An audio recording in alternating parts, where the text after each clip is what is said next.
I want to press this just one more time on a different angle. This week, you went after President Obama for his attacks on insurance companies. Let's take a look at that. The president has really been disingenuous by trying to lay this at the feet of the insurance companies. No one believes that health care is expensive in America because of insurance companies.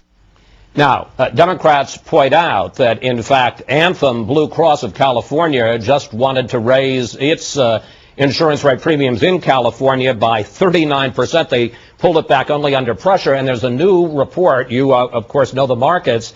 Goldman Sachs has a new analysis that suggests that people buy shares of a couple of insurance companies because they say rates are going up and competition is going down. And a Democratic Party spokesman the other day said this, and we'll put it on the screen. It's becoming crystal clear whose side Mitt Romney is on, and it's not yours, unless, of course, you are an insurance company or a Wall Street bank, then he's on your side. Governor? Chris, the president is scapegoating. It's something which he is fond to do anytime one of his programs gets in trouble. He decides to pick a target and say, this is the cause of America's problem, whether that's Wall Street or Goldman Sachs or bankers or wealthy people, or whether it's insurance companies. And as I pointed out in the same address that you quoted a little later in the speech, I think one sentence later, there are insurance companies that are doing bad things. They should be pointed out and targeted. But to suggest that the overall health care cost of America, which, by the way, is dramatically higher than any other nation in the world, is because of the insurance companies is obviously quite silly. Our health care costs are very, very high because we use a lot of health treatments. Hospitals, doctors, MRIs, surgeries, and so forth are much more extensively used and far more expensive in this country than they are in many other countries. It's not the insurance companies that are driving our health care cost up and up. The reason their premiums are going up is because doctor bills and hospital bills and usage and so forth is also going up. But again, if there's some bad actors in there among health insurance companies, and I'm sure there must be a number of them with 1,000 or so companies in America, point them out, go after them, put their feet to the fire. But don't pretend that the Obama health care plan is simply about going after insurance companies. It's about taking over the health care system and making choices that people would rather make themselves. Governor, let's talk a little politics. In your book, you use a line from your father, George Romney, who, of course, was the governor of Michigan, saying, he was talking about his campaign, but you use it talking about your 2008 presidential campaign, comparing it to a miniskirt, saying it was short and revealing. What did your last run reveal to you? Well, you got to make sure that the message that is your heart and soul breaks through all of the clutter that comes in the debates, all the questions you get there, the ads that you run have to make sure they're on target.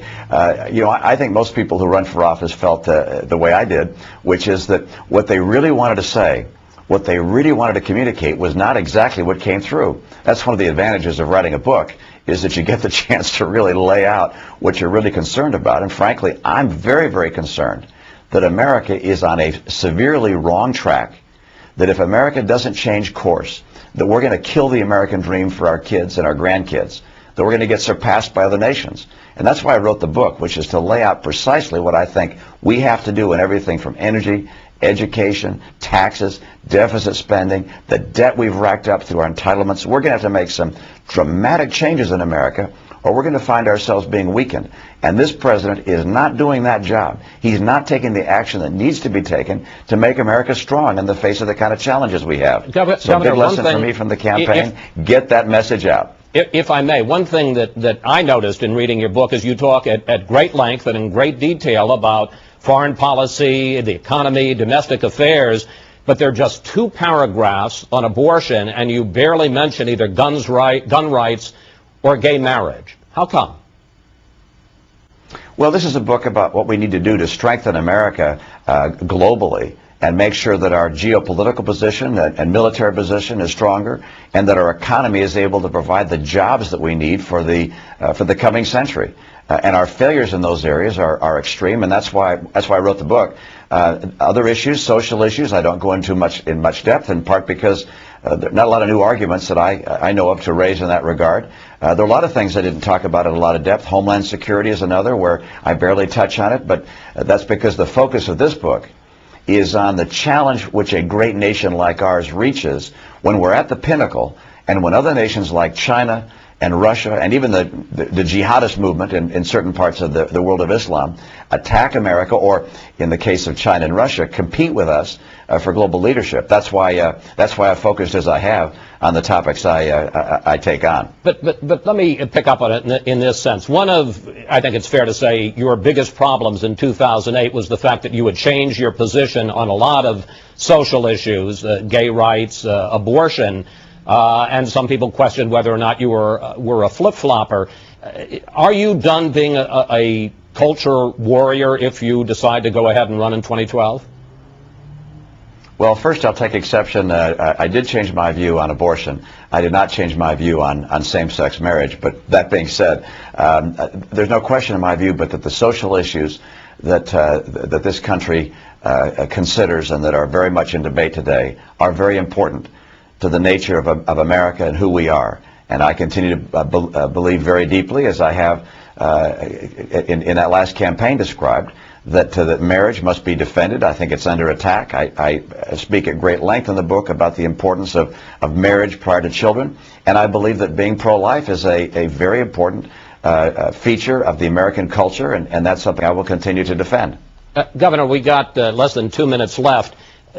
Given the fact that, one, you make it clear you don't think this president is doing much of a job. Two, during an earlier interview this week, your wife, Ann, said, "Go storm the castle, sweetie." Why wouldn't you run for president in 2012? Well, you know, I don't really have the pros and cons laid out yet, Chris. It's something which we won't have to decide until sometime after the November elections. My guess is after those elections are over and we see where the country is and we see the features in our own life that may affect a decision like that, we'll sit down and make a decision. But I can't tell you exactly when it'll be, and I can't tell you what final course we'll take. But I can tell you that I'm going to continue to battle to keep America strong. I'm very, very concerned that the foundations of America's strength, our culture, our education, our energy dependence, our productivity as a nation, our military strength, that all those things are under attack, and that Washington is taking us down a course of weakness. And I'm going to keep fighting to strengthen America. Governor Romney, thank you. Thanks for talking with us today, and please come back, sir. Thanks, Chris. Good to be with you.